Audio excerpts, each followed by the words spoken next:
নমস্কার বন্ধুরা, সোনালীর কিচেনে সবাইকে স্বাগত। আজকের রেসিপি গরমের সবজি দিয়ে মাছের ঝোল। এর জন্য এখানে আমি ৪টে পটল, একটা বড় সাইজের ঝিঙে আর ২টো আলু নিয়ে নিয়েছি। সমস্ত সবজিগুলোকে প্রথমে ভালো করে কাটার আগে ধুয়ে নিয়েছি। এবার পটলগুলোকে আমরা প্রথমে কাটছি। অল্প অল্প করে খোসা রেখে পটলগুলোকে কেটে মাঝখান থেকে লম্বালম্বিভাবে ২টো টুকরো করে নিয়েছি। এবার ঝিঙেটাকেও একইভাবে কেটে নিচ্ছি। অল্প অল্প করে খোসা বাদ দিয়ে দিয়েছি। তারপরে এটা বড় ঝিঙে ছিল বলে আমি ৪টে টুকরো করেছি। সরু অংশটা আর মাঝখান থেকে কাটবো না। বাকি অংশগুলোকে মাঝখান থেকে টুকরো করে নিয়েছি।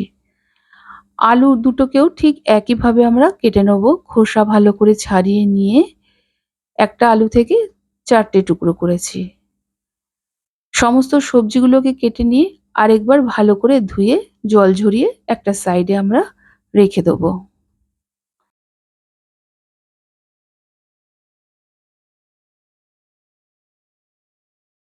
এখানে নিয়ে নিয়েছি ৪টে কাতলা মাছের পেটি আর একটা ঘাড়ার দিকের অংশ।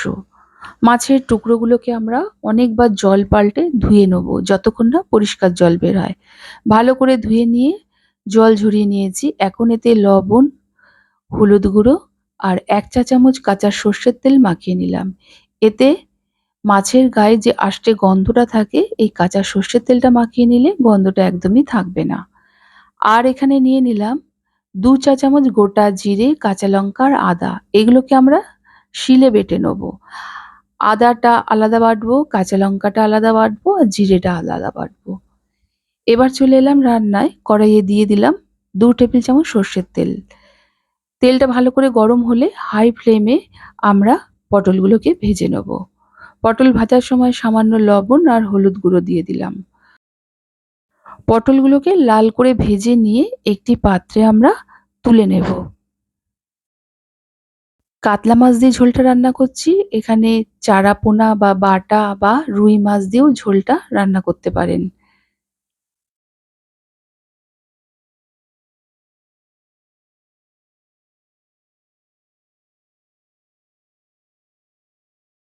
পটল ভাজার পর যে পরিমাণ তেল আছে তাতে আরও ২ টেবিল চামচ সর্ষের তেল দিয়ে দিলাম।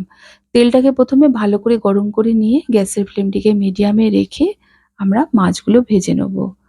মাছ ভাজার সময় অবশ্যই কড়াইটাকে আগে ভালো করে গরম করে নেবেন। তারপর তেল দেবেন। এবার তেলটা ভালো করে গরম হয়ে গেলে গ্যাসের ফ্লেমটিকে মিডিয়ামে রেখে মাছ ভেজে নেবেন। এতে দেখবেন কড়াইয়ের কোথাও কিন্তু মাছ লেগে যাবে না। মাছগুলো দুপাশ লাল করে ভেজে নিয়েছি। এবার এগুলোকে আমরা একটি পাত্রে তুলে নেব। বাকি দুটো পিস আমরা ঠিক একইভাবে ভেজে নেব।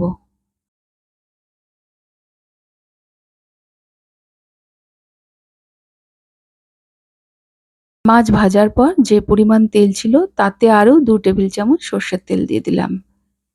আর ফোড়নে দিয়ে দিলাম ১/২ চা চামচ কালো জিরে। ফোড়নটা একটু চিরবির করে উঠলেই আমরা কেটে রাখা আলুগুলো দিয়ে দিলাম। আলুগুলো ভাজার সময় সামান্য একটু লবণ দিয়ে দিলাম। আলুগুলো ভাজবো যখন গ্যাসের ফ্লেমটিকে কিন্তু আমরা মিডিয়ামে রেখে ভাজবো। এতে আলুগুলো ভালোভাবে তাড়াতাড়ি নরম হয়ে যাবে। দেখুন আলুগুলোর গায়ে হালকা রং ধরেছে। এই স্টেজে আমরা কেটে রাখা ঝিঙেটা দিয়ে দিলাম। এবার আলুর সাথে যখন ঝিঙেটা আমরা একটু রান্না করব, সেই সময় কিন্তু গ্যাসের ফ্লেমটিকে হাইতে রেখে একটু নেড়েচেড়ে নেব। ১ মিনিটের মতো নেড়েচেড়ে নেওয়ার পর এতে আমরা দিয়ে দেবো প্রথমেই বেটে রাখা জিরেটা।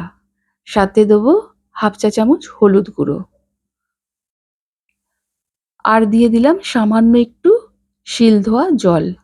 এবার সমস্ত সবজির সাথে ভালো করে মিশিয়ে কিছুক্ষণ আমরা কষিয়ে নেব। এই রকম রান্নার ক্ষেত্রে আদাটা ঠিক কষানোর মাঝখানে দেবেন, দেখবেন এর স্বাদ কিন্তু অসম্ভব ভালো হয়ে উঠবে। মসলার কাঁচা গন্ধটা চলে গেছে। এই স্টেজে আমরা বেটে রাখা আদাটা দিয়ে দেবো।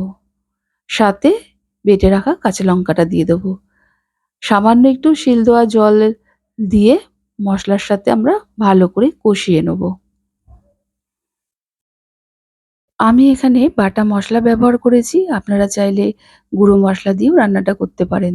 তবে গুঁড়ো মসলা দিয়ে রান্না করলে আগে কিন্তু গুঁড়ো মশলাটা জলে ভিজিয়ে রাখতে হবে। ১০ মিনিটের মতো ভিজিয়ে রাখলেই কিন্তু বাটা মসলার স্বাদটা পাওয়া যাবে। আদা আর কাঁচা লঙ্কাটা দিয়ে কষিয়ে নেওয়ার পর এতে ভেজে রাখা পটলটা দিয়ে দিলাম। এবার পটলটা দিয়ে আর বেশিক্ষণ নাড়াচাড়া করব না। এই কয়েক সেকেন্ডের মতো একটু নেড়েচেড়ে নিলাম। এবার এতে কিন্তু আমরা জল দেবো। আর জলটা দেওয়াটার সময় অবশ্যই পরিমাণটা একটু বুঝে দিতে হবে। জল যদি বেশি দেয়া হয় তাহলে কিন্তু এই ঝোলটা খেতে পানচিটে লাগবে। জলের পরিমাণটা অবশ্যই একটু বুঝে ব্যবহার করবেন। আমি এখানে ১ গ্লাস জল দিলাম। কারণ আমার সবজিগুলো ভাজার সময় অনেকটা নরম হয়ে গেছিল। ভালো করে জলটা দিয়ে মিশিয়ে নেয়ার পর এতে স্বাদমতো লবণটা দিয়ে দিলাম। লবণটা দিয়ে ভালো করে মিশিয়ে নেব। তারপর গ্যাসের ফ্লেমটিকে ১ম এ হাইতে রেখে এটাকে আমরা ঢেকে রান্না হতে দেব। এইরকম মাছের ঝোল পাতলা হবে, কিন্তু ঝোলটা জানি খেতে পানচে না লাগে, সেই দিকটা খেয়াল রেখে আপনারা আপনাদের প্রয়োজন মতো জলটা দেবেন। ঝোলটা যখন ভালোভাবে ফুটে উঠবে তখন এতে ভেজে রাখা মাছগুলো দিয়ে দিলাম। এবার মাছটা দিয়ে হালকা হাতে একটু আমরা মিশিয়ে নিচ্ছি। এখন ঢাকা দিয়ে এটাকে আরো কিছুক্ষণ আমরা রান্না হতে দেবো। এই সময়ও কিন্তু গ্যাসের ফ্লেমটিকে আমরা হাইতে রাখবো।